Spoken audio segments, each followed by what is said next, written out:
BCS থেকে শুরু করে বিভিন্ন চাকরি পরীক্ষার প্রশ্নপত্র ফাঁস, ঘুষ, তারপর আপনার দলীয় কোটা, স্বজনপ্রীতি বা যেটাকে আমরা বলি ফেভারিটিজম, চাকরির প্রায় সব ক্ষেত্রে আমরা দেখতে পাই।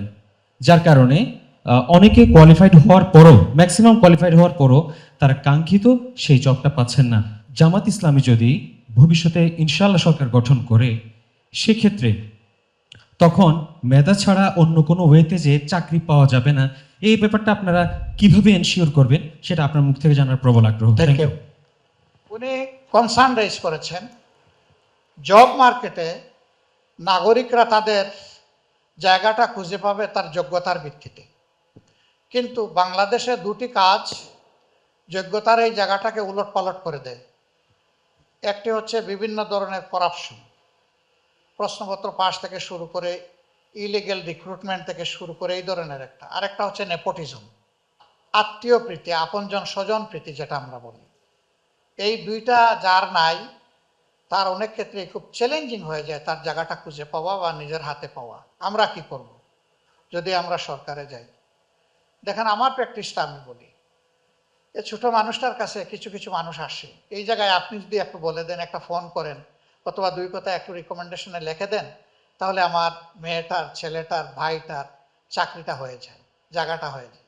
তাই আমি বলি যে দেখেন, আমি তো এরকম করব না। আমি ঠিক আছে বলবো আমি। তো চালাক যারা তারা বলে যে স্যার একটু কি বলতে পারছিলেন পরীক্ষা আগামীকাল, রিক্রুটমেন্ট অমুক দিন। আমি বলি হ্যাঁ, আমি তো সর্বোচ্চ জায়গায় বলে দিছি, এখন যদি তার এটা ডিউ হয় কিসমতে তাকে সে পেয়ে যাবে, আপনি দোয়া করেন। তো লোকরা হয়তো মনে করে যে হয় আমি এমপি বা চেয়ারম্যানকে বলেছি, না, আমি কিন্তু সর্বোচ্চ জায়গায় বলেছি। যখন কেউ রিক্রুটেড হয়ে যায়, মিষ্টি নিয়ে আসে, ফুল নিয়ে আসে, এবং এটা কি কই যে আপনি বলে দিছেন আমার এই লোকটার চাকরি হয়ে গেছে, মনে মনে মাথায় হাত দেই, তার সামনে দেই না। হায় হায়, আমি কোথায় বলছি আর সে কোথায় বুঝছে।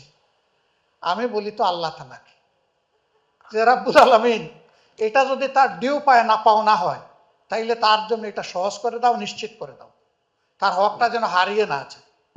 এখন দুনিয়ায় কোনো মানুষকে আমি বলে সে আফজাল হুসাইন, সে একজন কম্পিটেন্ট মানুষ, আমি দিয়ে দিলাম বদরুল হোসেনকে, তো তার যে হকটা আমি নষ্ট করলাম, এই জবাব কি যার জন্য দিছি সে করবে না আল্লাহর দরবারে আমার করা লাগবে?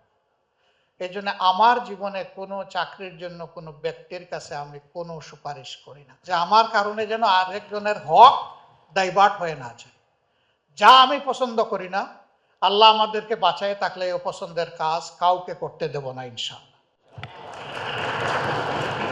এর সাথে জড়িত কেউ যদি থাকেন, তাকে ফাইন্ড আউট করে তাকে শুধু ডিসকোয়ালিফাইড করা হবে না, তাকে কম্পেনসেট করতে বাধ্য করা। দুই একটা এক্সাম্পল, ওই যে মূল ধরে টান দিলে যা হয়, দুই একটা এক্সাম্পল যদি সেট হয়ে যায়, বাকি সবাই ইনশাল্লাহ অ্যালার্ট হয়ে যাবে, সমস্যা হবে না।